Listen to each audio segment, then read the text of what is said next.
10월 평범한 아파트 1203호.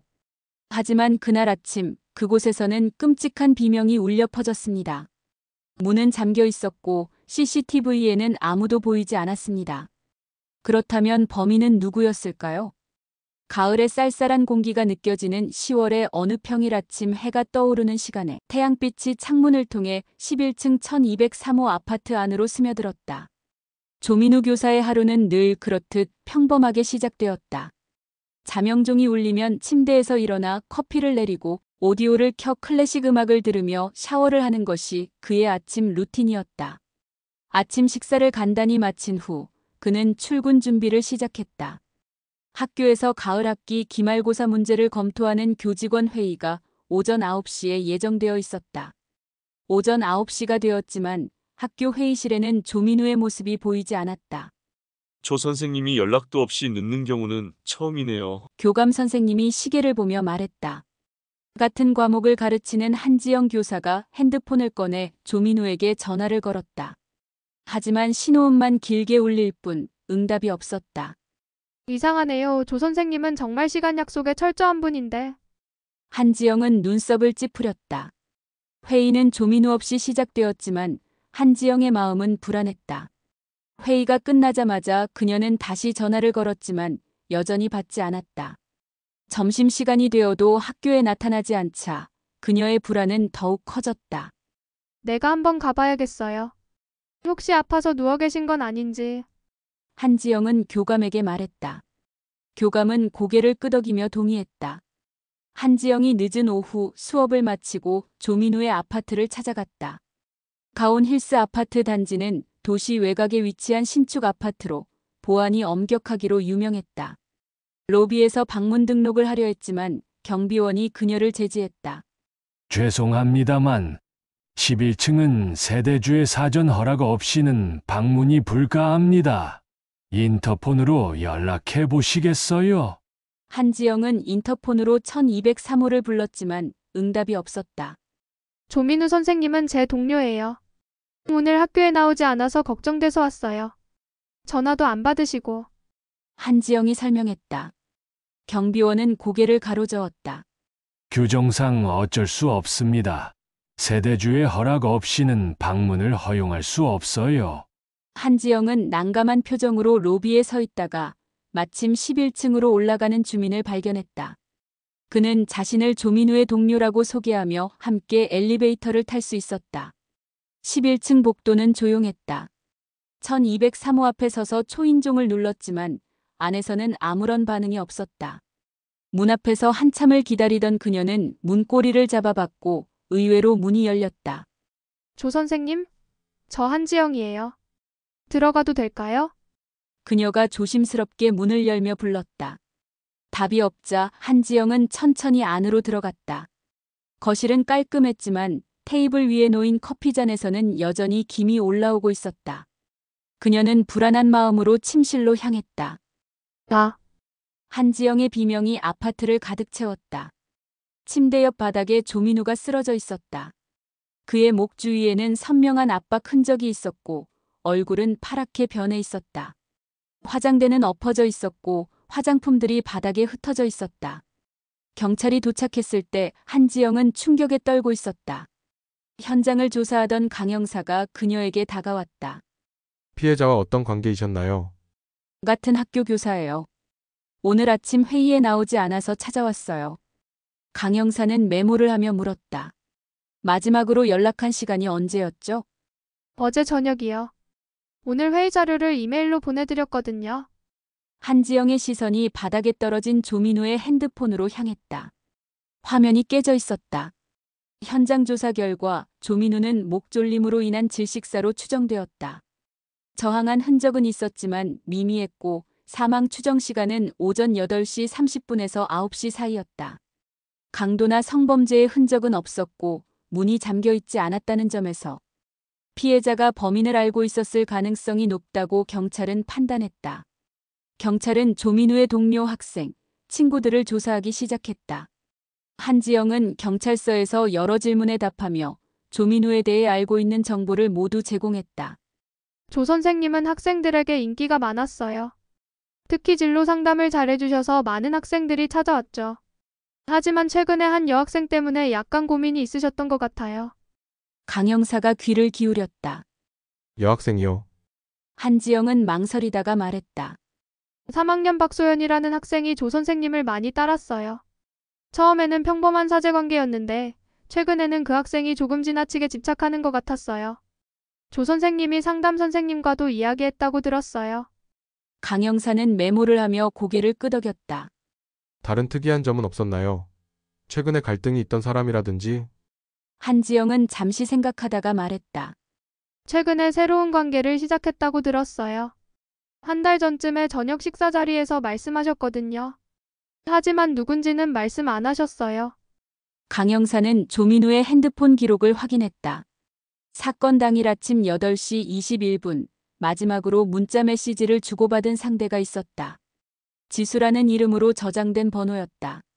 마지막 문자는 오늘 아침에 잠깐 볼 수 있을까요?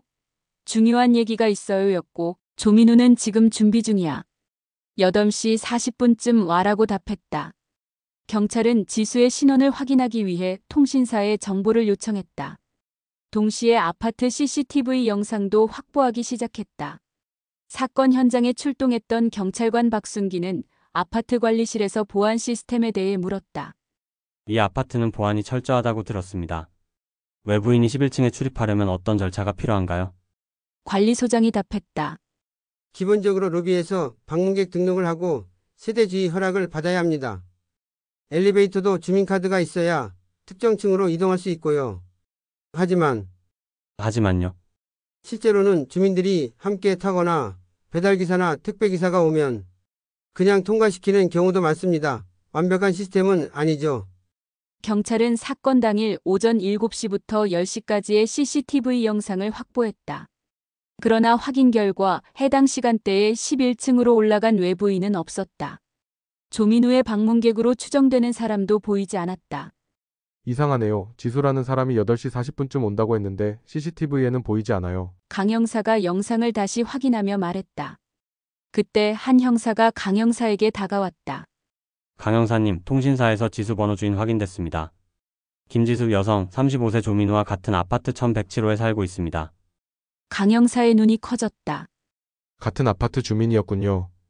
바로 만나봅시다. 김지수는 11층 주민이었기 때문에 CCTV에 잡히지 않고도 조민우의 집을 방문할 수 있었다. 그녀는 간호사로 주로 야간 근무를 하고 있었고 사건 당일에는 밤 근무를 마치고 아침에 귀가했다고 진술했다. 조민우 선생님과 어떤 관계셨나요? 강 형사가 물었다. 김지수는 잠시 침묵했다가 대답했다. 한 달 전부터 만나고 있었어요. 같은 아파트에 살면서 엘리베이터에서 자주 마주쳤거든요. 처음에는 그냥 인사하는 사이였는데 그날 아침에 만났나요? 아니요, 못 만났어요. 병원에서 야간 근무를 마치고 집에 돌아왔는데 너무 피곤해서 그냥 잠들었어요. 나중에 깨어나서 문자를 확인했는데 이미 사건이 일어난 후였죠. 강 형사는 눈을 가늘게 뜨며 물었다. 그런데 왜 아침에 만나자고 했던 거죠? 중요한 얘기라고 했는데요. 김지수는 창백해진 얼굴로 대답했다. 저 사실은 헤어지려고 했어요. 관계가 너무 빨리 진행되는 것 같아서 부담스러웠거든요. 강 형사는 고개를 끄덕였지만 그녀의 진술에 의심스러운 부분이 있었다. 김지수의 아파트를 수색했지만 특별한 증거는 발견되지 않았다. 동시에 경찰은 조민우의 학생들도 조사하기 시작했다. 특히 한지영이 언급한 박소연에게 관심이 집중되었다. 박소연은 조민우의 수업에서 항상 최상위권을 유지했고 그의 지도로 전국 수학경시대회에서 수상한 경력이 있었다. 그녀는 조사에서 담담하게 대답했다. 조 선생님은 제 멘토셨어요. 제가 대학 진학을 고민할 때 많은 조언을 해주셨죠. 하지만 특별한 관계는 아니었어요. 최근에 조 선생님과 갈등이 있었나요? 박소연은 잠시 망설이다가 대답했다. 최근에 제가 원하는 대학과 조 선생님이 추천하는 대학이 달라서 약간 의견 차이가 있었어요. 하지만 큰 갈등은 아니었어요. 소연의 휴대폰을 확인한 결과 사건 전날 밤 11시 23분에 조민우에게 보낸 메시지가 발견되었다. 내일 아침에 상담실에서 뵐 수 있을까요? 진로 문제로 고민이 있어서요. 조민우는 내일은 아침 회의가 있어. 점심시간에 보자. 라고 답했다. 그러나 다음 날 아침 7시 55분, 박소연은 다시 메시지를 보냈다. 선생님 정말 급해요. 아침 회의 전에 잠깐만 뵐 수 있을까요? 5분이면 돼요. 이에 대한 조민우의 답장은 없었다. 경찰은 박소연의 아침 일정을 추적했다. 그녀는 사건 당일 오전 8시 30분부터 9시 20분까지 1교시 수업에 참석했다는 기록이 있었다. 출석부의 이름이 확인되었고 교실 CCTV에도 그녀의 모습이 있었다. 강 형사는 이웃 주민들에게도 사건 당일 아침에 이상한 점이 없었는지 물었다. 대부분의 주민들은 특별한 것을 보지 못했다고 했지만 1205호에 사는 이영숙은 흥미로운 증언을 했다. 그날 아침에 쓰레기를 버리러 나갔는데 현관문 앞에서 여자의 울음소리 같은 걸 들었어요. 처음에는 TV 소리인 줄 알았는데 지나가다 보니 1203호에서 나오는 것 같더라고요. 몇 시쯤이었나요? 글쎄요. 8시 30분쯤. 제가 아침마다 그 시간에 쓰레기를 버리거든요. 이 증언은 조민우의 사망 추정 시간과 일치했다. 경찰은 1203호 주변의 다른 주민들에게도 물었지만 특별한 소리를 들은 사람은 없었다. 조민우의 아파트에서는 그와 김지수의 것으로 보이는 지문 외에도 확인되지 않은 지문이 몇 개 발견되었다. 그러나 학생들이 종종 방문했다는 점을 고려하면 이것이 결정적인 증거가 되기는 어려웠다. 사건 발생 3일째 강 형사는 증거를 검토하며 고민에 빠졌다. 조민우의 살인사건은 점점 미궁으로 빠져들고 있었다. 확실한 용의자도 결정적인 증거도 없었다. 그때 한 형사가 들어왔다. 강 형사님, 피해자의 노트북을 분석한 결과가 나왔습니다. 최근에 삭제된 이메일이 있는데 복구했습니다. 강 형사는 자리에서 일어났다. 어떤 내용이죠? 한 학생의 부모로부터 온 협박성 이메일입니다. 우리 아이의 미래를 망치지 말라는 내용이에요. 누구의 이메일인가요? 박소연의 아버지 박태준 씨입니다. 강 형사는 즉시 박태준을 소환했다. 그는 지역에서 유명한 건설회사 임원으로 딸 소연의 학업에 매우 엄격한 것으로 알려져 있었다. 박 선생님에게 이메일을 보냈다고요? 기억나지 않는데요. 박태준은 처음에 부인했다. 강 형사가 이메일 내용을 보여주자 그는 마지못해 인정했다. 아, 그거요. 한 달 전에 보낸 거예요. 선생님이 소연이 진로에 간섭해서 화가 났었거든요. 어떤 간섭이었나요? 소연이는 의대에 가길 원했어요. 하지만 조 선생은 계속 수학과나 이과 쪽으로 권유했죠. 수학에 재능이 있으니 그쪽으로 가라고요. 제가 보기엔 선을 넘은 거였어요. 그래서 협박 이메일을 보냈다. 협박이 아니라 경고였어요. 교사가 학생의 인생을 좌지우지할 권리는 없으니까요. 사건 당일 아침에 어디 계셨나요? 박태준은 눈을 피하며 대답했다. 출근길이었어요. 7시 30분에 집을 나와서 8시 30분쯤 회사에 도착했죠. 경찰은 그의 출퇴근 기록과 회사 CCTV를 확인했다. 박태준은 8시 28분에 회사에 도착한 것으로 확인되었다. 아파트에서 회사까지는 차로 약 40분 거리였기 때문에 시간상 그가 범행을 저지르고 회사에 도착하기는 어려워 보였다. 그러나 강 형사는 여전히 의심을 거두지 않았다. 박태준의 차량 블랙박스 영상을 확인한 결과 그날 아침 운행 기록에 약 15분간의 공백이 있었다. 7시 55분부터 8시 10분까지 차가 정차된 것 같은데 어디 계셨나요? 강 형사가 물었다. 박태준은 당황한 기색을 보이며 대답했다. 아, 커피숍에 들렀어요. 아침 커피를 사러. 어느 커피숍인가요? 가운동 스타벅스요. 경찰이 확인한 결과 해당 시간에 스타벅스 CCTV에 박태준의 모습은 없었다. 그는 결국 거짓말을 인정했다. 사실 소연이 학교 앞에 잠깐 들렀어요. 그날 중요한 시험이 있어서 응원해 주려고. 소연의 학교 정문 CCTV를 확인한 결과 8시 5분경 박태준의 차가 정문 앞에 잠시 정차한 모습이 확인되었다. 그의 알리바이는 일부 확인되었지만 여전히 의심스러운 점이 남아 있었다. 한편 경찰은 아파트 주민들을 더 철저히 조사하기 시작했다. 특히 김지수의 진술에 의심이 갔다. 그녀가 말한 야간 근무 스케줄을 병원에 확인한 결과 사건 전날은 휴무일이었다. 강 형사가 김지수를 다시 소환했다. 김지수 씨 사건 전날 밤 야간 근무를 했다고 했는데 병원에선 휴무일이었다고 합니다. 김지수는 얼굴이 창백해지며 말했다. 제가 거짓말했어요. 사실 그날 밤 조민우 선생님과 함께 있었어요. 왜 처음에 말하지 않았죠? 두려웠어요. 우리 관계가 알려지는 것도 그렇고 제가 마지막으로 본 사람이라 의심받을까봐. 정확히 언제까지 함께 있었나요? 밤 11시쯤 제 집에서 헤어졌어요. 그리고 다음 날 아침에 만나기로 했고요. 그런데 만나지 않았다고요? 너무 피곤해서 잠들었어요. 그리고 깨어났을 때는 이미 김지수의 눈에서 눈물이 흘렀다. 경찰은 김지수의 아파트를 다시 수색했고 이번에는 세탁기에서 갓 세탁된 옷들을 발견했다. 그중 한 블라우스에서 미세한 혈흔 반응이 나왔다. 이 옷은 언제 세탁하셨나요?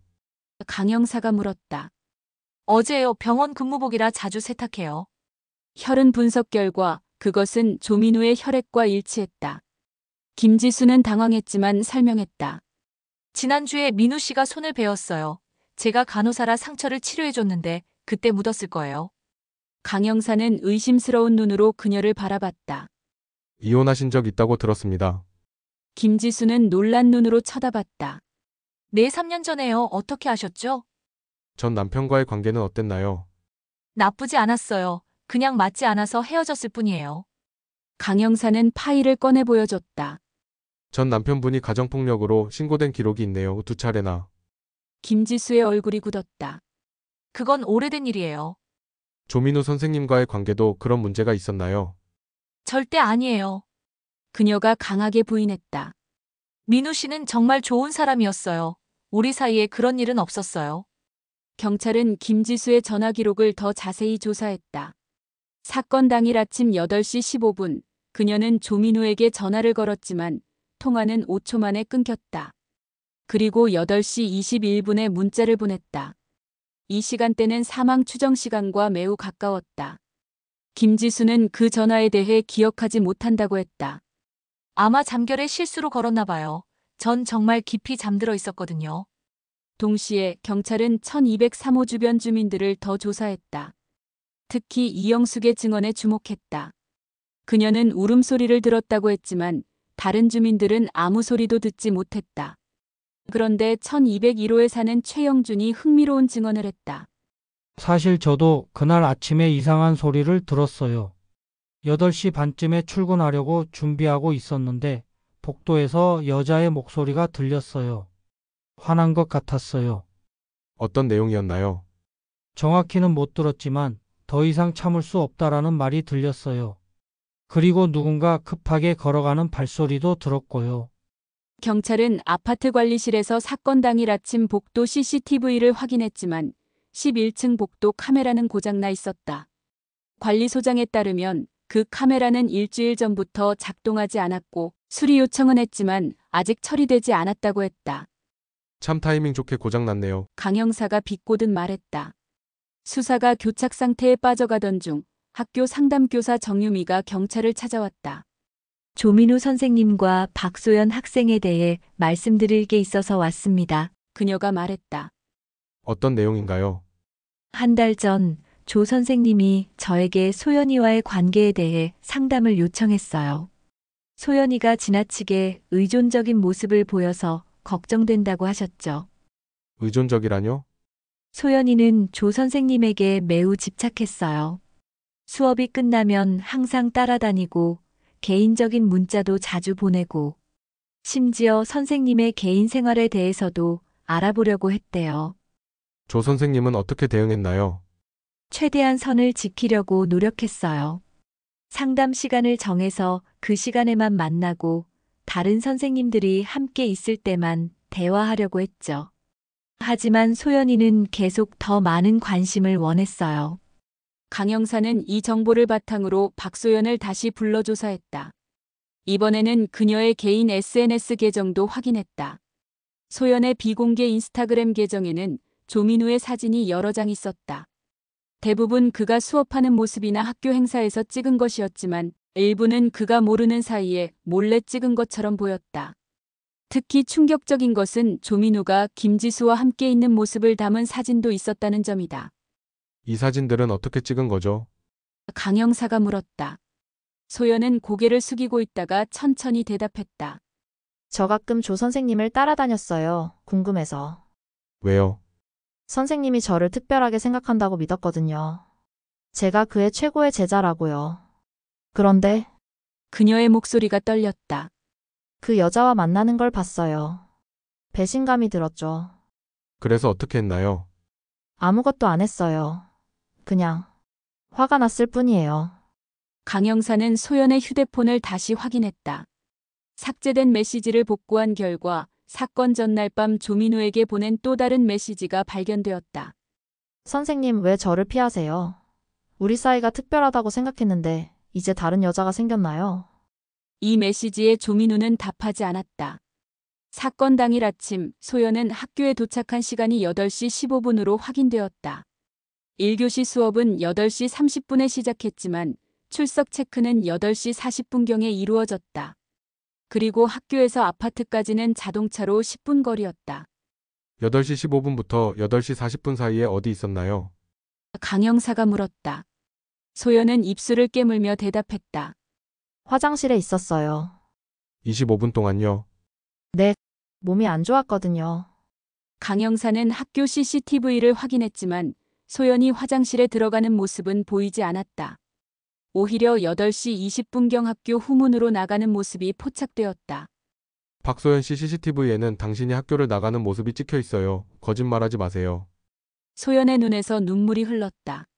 네, 나갔어요. 하지만 살인은 안 했어요.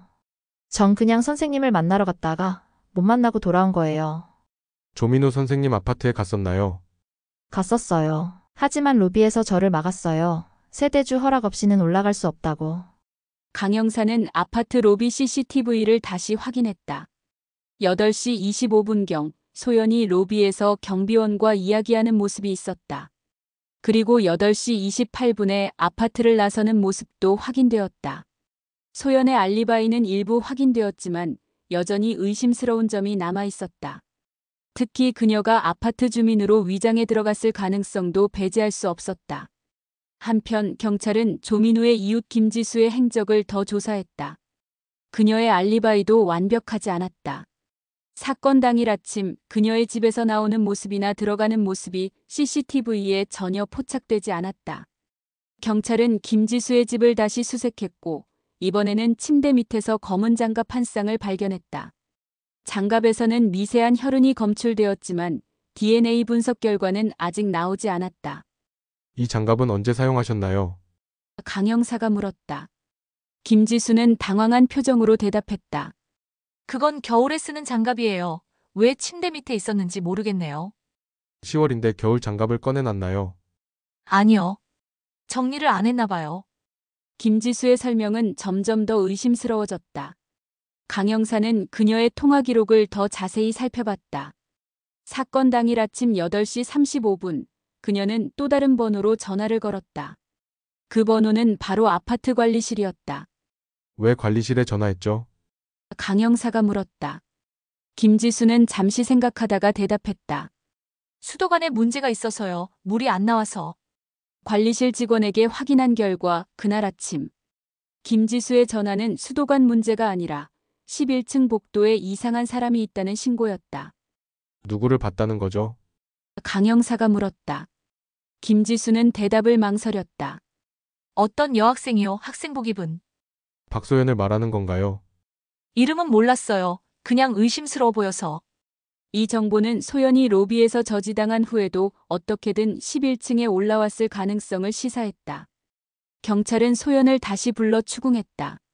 경비원이 저지했다고 했는데 어떻게 11층에 올라갔죠? 강영사가 물었다. 소연은 눈을 피하며 대답했다. 사실 다른 주민들을 따라 들어갔어요.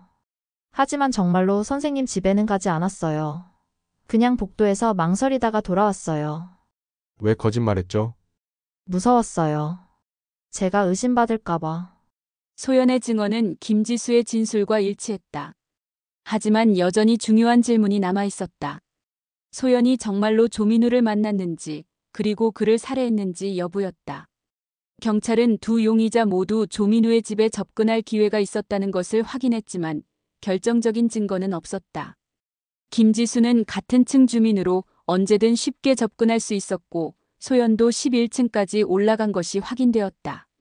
사건 발생 일주일째 국립과학수사연구원에서 혈흔 분석과 DNA 검사 결과가 도착했다. 김지수의 장갑에서 발견된 혈흔은 조민우의 것이 맞았다. 또한 조민우의 손톱 밑에서 발견된 피부 조직의 DNA도 확인되었다. DNA 결과가 나왔습니다. 법의학 전문가가 보고했다. 피해자의 손톱 밑에서 발견된 DNA는 김지수의 것입니다. 이 증거로 김지수는 주요 용의자가 되었다. 경찰은 체포영장을 발부받아 그녀를 체포했다. 그러나 체포 직후 새로운 증거가 발견되었다. 조민우의 컴퓨터에서 삭제된 이메일 중 하나가 복구되었는데 그것은 박소연이 보낸 것이었다. 선생님, 당신이 다른 여자와 함께 있는 것을 봤어요. 배신감이 들어요. 우리 사이가 특별하다고 생각했는데 이대로 끝낼 수 없어요. 이메일은 사건 발생 이틀 전에 보내진 것이었다. 경찰은 소연도 체포했다. 그녀의 방을 수색한 결과 그녀의 일기장에서 충격적인 내용이 발견되었다. 오늘 글을 다시 봤다. 그 여자와 함께 어떻게 그럴 수 있지? 내가 이렇게 헌신했는데 더 이상 참을 수 없다. 무언가 해야 한다. 두 용의자 모두 살인 혐의를 부인했지만 둘 다 동기와 기회가 있었다. 김지수는 조민우와 관계에 문제가 있었을 가능성이 있었고 소연은 그에게 병적으로 집착하고 있었다. 강 형사는 증거를 검토하며 고민했다. 두 사람 중 누가 진짜 범인일까? 아니면 둘이 공모한 것일까? 혹은 완전히 다른 누군가가 있는 것일까? 그때 한 형사가 강 형사에게 다가왔다. 강 형사님, 아파트 주차장 CCTV를 다시 확인했습니다. 사건 당일 아침 8시 15분경 한 차량이 지하 주차장으로 들어왔는데 번호판이 가려져 있어요. 누구의 차량인지 확인되나요? 아직 모르겠습니다. 하지만 그 차에서 내린 사람이 엘리베이터를 타고 올라갔어요. 얼굴은 모자와 마스크로 가려져 있어 식별이 어렵습니다. 강 형사는 영상을 보며 생각에 잠겼다. 이 신비의 방문객이 사건의 열쇠를 쥐고 있을까? 수사는 새로운 국면을 맞이하게 되었다. 강 형사는 지하 주차장 CCTV에 나타난 신원불명의 방문객을 추적하기 시작했다. 차량의 일부만 보이는 영상에서 그는 특이한 스티커를 발견했다. 스티커는 차량 뒷유리에 붙어 있었고 교사협회의 로고처럼 보였다. 학교 교직원의 차량일 수도 있겠군요. 강 형사는 중얼거렸다. 강 형사는 조민우가 근무하던 학교의 모든 교직원 차량을 조사하기 시작했다. 특히 그가 가깝게 지내던 동료들에게 집중했다. 그중 한지영의 차량이 의심스러웠다. 그녀의 차에는 비슷한 스티커가 붙어 있었고 차종도 CCTV에 찍힌 것과 유사했다. 강 형사는 한지영을 다시 소환했다. 한 선생님, 사건 당일 아침에 정확히 어디 계셨나요? 한지영은 당황한 기색 없이 대답했다. 말씀드렸듯이 학교에 있었어요. 7시 30분에 도착해서 9시 회의 준비를 했죠. 누가 그걸 증명해 줄 수 있나요? 경비 아저씨요. 그리고 조금 일찍 온 다른 선생님들도 있었어요. 강 형사는 학교 경비실 출입 기록을 확인했다. 한지영은 7시 34분에 학교에 들어온 것으로 기록되어 있었다. 그런데 왜 조 선생님을 찾으러 왔을 때 그가 발견된 상황에 대해 상세히 말하지 않으셨죠? 시신의 상태라든지. 한지영은 눈을 깜빡였다. 너무 충격적이었어요. 생각하기도 싫었고. 강 형사는 파일을 넘기며 물었다. 한 선생님과 조 선생님은 어떤 사이였나요? 단순한 동료 이상이었다는 소문이 있던데. 한지영의 얼굴이 굳었다. 그냥 동료였어요. 물론 가끔 식사도 하고 그랬지만 특별한 관계는 아니었어요. 그러나 경찰이 조민우의 동료들을 더 조사한 결과 한지영과 조민우가 약 6개월 전까지 연인 관계였다는 사실이 밝혀졌다. 그들은 비밀리에 만나다가 헤어졌고 한지영은 그 후로도 조민우에게 미련을 가지고 있었다는 증언이 있었다. 강 형사는 한지영의 알리바이를 더 철저히 조사했다. 학교 CCTV를 확인한 결과 그녀는 7시 34분에 학교에 도착한 후 7시 50분에 다시 나가는 모습이 포착되었다. 그리고 8시 40분에 다시 돌아왔다. 한 선생님, 7시 50분부터 8시 40분까지 어디 계셨나요? 학교를 나갔다가 돌아온 것 같은데. 강 형사가 물었다. 한지영은 당황한 기색을 감추지 못했다. 그건 커피를 사러 나갔어요. 근처 카페에. 50분 동안요? 아침에 혼잡해서 오래 걸렸어요. 강영사는 고개를 가로저었다. 카페는 학교에서 5분 거리예요. 그리고 그날 아침 카페 CCTV에 당신은 보이지 않아요. 한지영은 입술을 깨물었다. 사실은 조 선생님을 만나러 갔어요. 회의 자료 때문에 궁금한 게 있어서. 그럼 그를 만났나요? 아니요.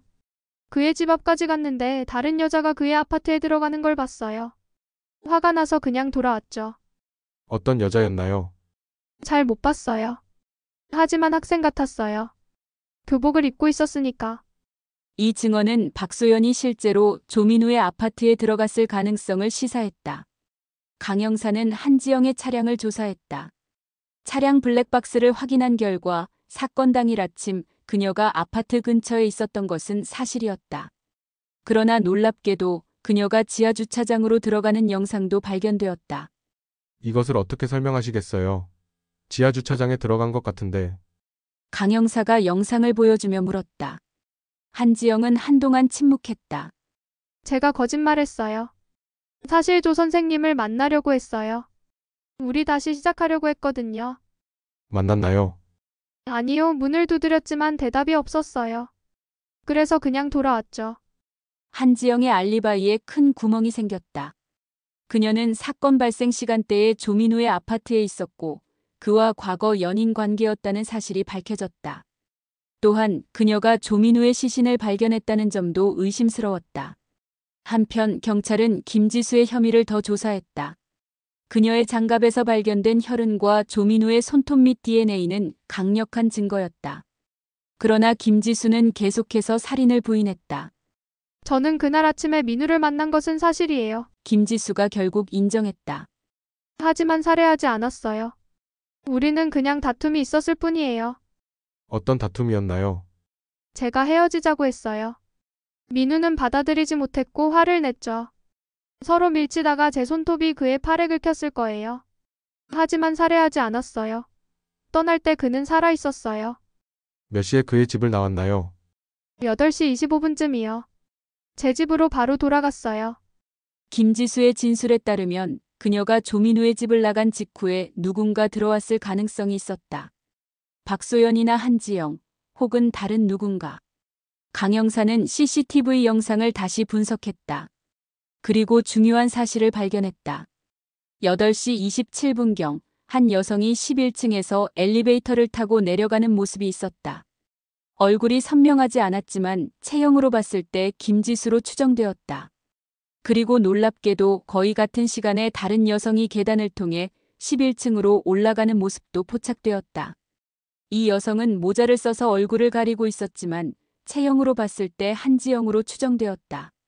이 영상은 김지수의 진술을 일부 뒷받침했다. 그녀는 정말로 8시 25분경 조민우의 집을 나왔고 그 직후 한지영이 계단을 통해 11층에 도착했을 가능성이 있었다. 강영사는 한지영을 다시 불러 추궁했다. 한 선생님, 당신은 계단을 통해 11층에 올라갔죠? 왜 그런 방법을 선택했나요? 한지영은 놀란 표정을 감추지 못했다. 그건 엘리베이터가 너무 오래 걸려서요. 정말 그게 이유였나요? 아니면 CCTV를 피하기 위해서였나요? 한지영은 한동안 침묵했다. 제가 모든 걸 말할게요. 사실 그날 아침 저는 조 선생님을 만나러 갔어요. 우리는 다시 시작하려고 했어요. 하지만 그의 집에 도착했을 때 김지수가 나오는 걸 봤어요. 그래서요? 화가 났어요. 조 선생님이 다른 여자와 있었다니. 그래서 기다렸다가 그녀가 나간 후에 올라갔어요. 그리고 조 선생님을 만났나요? 한지영의 눈에서 눈물이 흘렀다. 맞아요. 하지만 우리는 싸웠어요. 그가 김지수와 진지한 관계라고 했거든요. 저는 너무 화가 났어요. 그래서 그를 살해했나요? 아니요.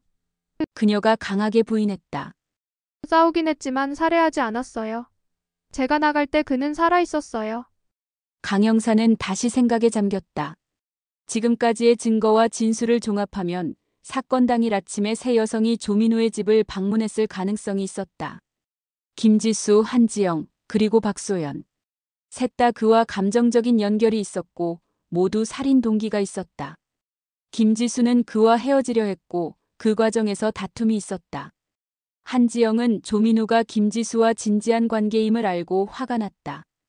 박소연은 조민우에게 병적으로 집착하고 있었고 그가 다른 여자와 있는 것을 알고 배신감을 느꼈다. 사건 발생 10일째 강영사는 세 용의자를 모두 소환했다. 그는 각자의 진술을 다시 들었고 증거를 재검토했다. 지금까지의 조사 결과 세 분 모두 사건 당일 아침에 조민우 선생님의 집에 있었던 것으로 추정됩니다. 강영사가 말했다. 그리고 세 분 모두 그와 감정적인 갈등이 있었고요. 세 여성은 서로를 경계하는 눈빛으로 쳐다봤다. 제가 궁금한 건 세 분이 모두 그의 집을 방문했다는 사실을 왜 숨겼느냐는 겁니다. 특히 한지영 씨, 당신은 시신을 발견한 사람으로서 왜 그날 아침에 이미 그의 집에 갔었다는 사실을 숨겼나요? 한지영은 고개를 숙였다. 두려웠어요. 제가 의심받을까봐. 그리고 김지수 씨, 당신은 왜 처음부터 그날 아침 다툼이 있었다는 사실을 말하지 않았나요? 김지수도 고개를 숙였다. 저도 의심받을까봐 두려웠어요. 박소연 양, 당신도 마찬가지죠. 11층까지 올라갔다는 사실을 왜 숨겼나요? 소연은 울먹이며 대답했다. 저는 선생님을 너무 존경했어요. 그런데 다른 여자들과 있는 걸 알게 됐어요. 배신감이 들었죠. 강영사는 새로운 증거를 꺼냈다. 국립과학수사연구원에서 추가 분석 결과가 나왔습니다. 조민우 선생님의 목에서 발견된 압박 흔적에는 특이한 패턴이 있었어요. 이것은 특정 유형의 스카프나 끈으로 만들어진 것으로 추정됩니다. 세 여성은 긴장한 표정으로 강영사를 바라봤다. 또한 피해자의 방에서 발견된 머리카락 DNA 분석 결과도 나왔습니다. 세 분 모두의 DNA가 현장에서 발견되었어요. 강영사는 잠시 침묵했다가 계속했다. 가장 흥미로운 것은 조민우 선생님의 휴대폰에서 복구된 녹음 파일입니다. 이 말에 세 여성 모두 놀란 표정을 지었다.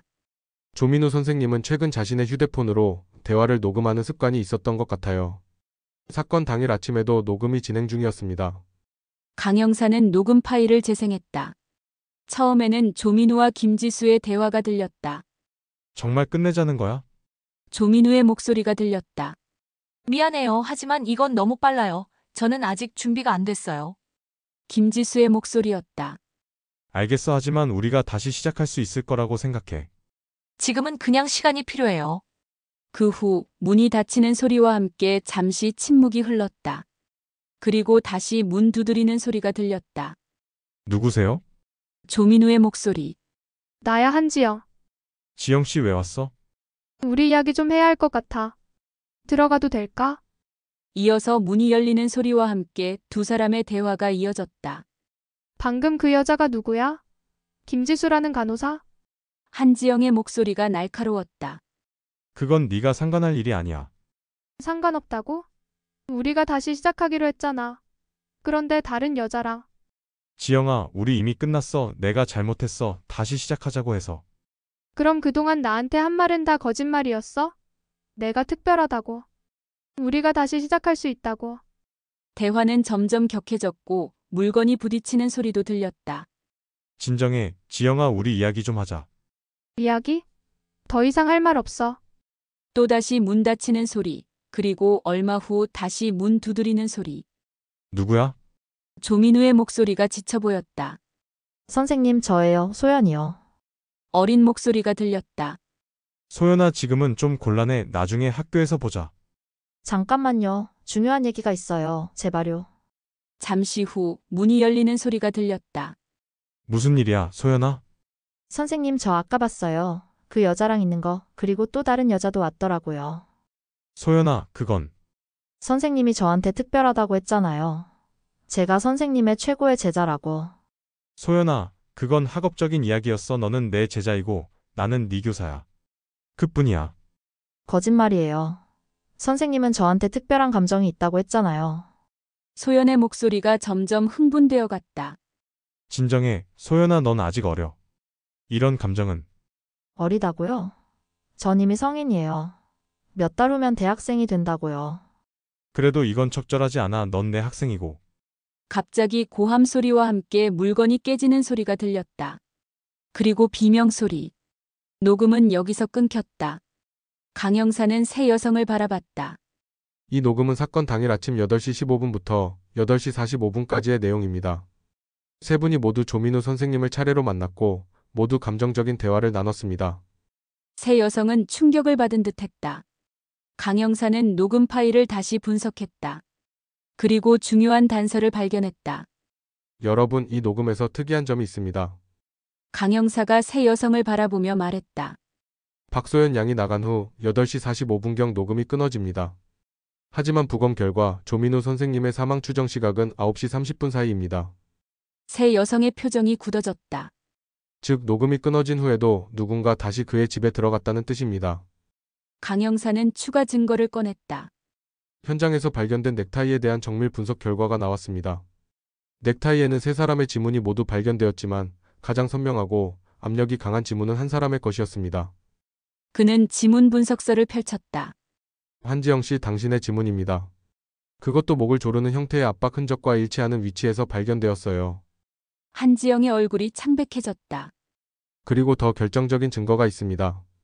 강 형사는 또 다른 서류를 꺼냈다. 조민우 선생님의 손목시계는 9시 17분에 멈춰 있었습니다. 격투 과정에서 파손된 것으로 보입니다. 하지만 한지영 씨, 당신은 8시 50분에 학교에 도착했다고 했죠? 맞아요. 그런데 학교 주차장 CCTV를 다시 확인해 보니 당신 차량이 9시 35분에 도착하는 것이 확인되었습니다. 한지영이 입술을 깨물었다.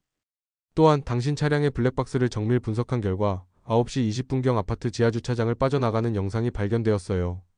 강 형사는 계속했다. 국과수 분석 결과 조민우 선생님의 목에 있는 압박 흔적의 패턴이 당신이 즐겨 착용하는 실크 스카프와 일치합니다. 그날 아침 당신이 메고 있던 바로 그 스카프 말입니다. 한지영은 더 이상 변명할 수 없다는 듯 고개를 숙였다. 한지영 씨, 당신은 첫 번째 방문 후 학교로 가는 척하다가 김지수와 박소연이 모두 나간 것을 확인하고 다시 돌아갔습니다. 그리고 조민우 선생님과 마지막 대화를 나눴죠. 강 형사가 추리를 계속했다. 아마도 그는 당신에게 모든 관계를 정리하겠다고 말했을 겁니다. 김지수와도 당신과도. 하지만 당신은 그것을 받아들일 수 없었다. 그래서 충분합니다. 한지영이 떨리는 목소리로 말했다. 맞습니다. 제가 그를 죽였습니다. 그녀의 눈에서 눈물이 흘렀다. 처음엔 정말 단순한 대화였어요. 하지만 그가 모든 여자와의 관계를 정리하겠다고 새 출발을 하겠다고 했을 때 저는 미쳐버릴 것 같았어요. 제 인생을 다 바쳤는데. 강 형사는 조용히 수갑을 꺼내 들었다. 한지영 씨, 당신을 살인 혐의로 체포합니다. 재판은 치열했다. 한지영은 살인의 고의성이 없었다며 과실치사라고 주장했고, 김지수는 폭행의 책임만 인정했을 뿐 살인은 아니라고 강변했다. 박소연은 미성년자로서 폭행 혐의만 적용되어 가벼운 처벌을 받았다. 법원은 결국 한지영에게 살인죄를, 김지수에게는 공범적 책임 폭행 및 방조를 물었다. 박소연은 보호관찰과 심리치료 명령을 받았다. 사건은 그렇게 끝났지만 가온힐스 아파트 1203호는 이후로도 비어 있었다. 주민들은 이제 서로를 경계하며 살았다. 누가 옆집에 살고 있는지, 어떤 비밀을 안고 있는지, 언제든 평범한 일상이 비극으로 바뀔 수 있다는 사실을 모두 깨달았다. 강 형사는 사건 기록을 덮으며 깊은 한숨을 내쉬었다. 가장 위험한 건 언제나 가장 가까이에 있는 사람이지. 가을 햇살이 아파트를 비췄지만 11층 1203호 창문은 여전히 어둠 속에 잠겨 있었다. 마치 그곳에서 벌어진 비극을 영원히 기억하겠다는 듯이.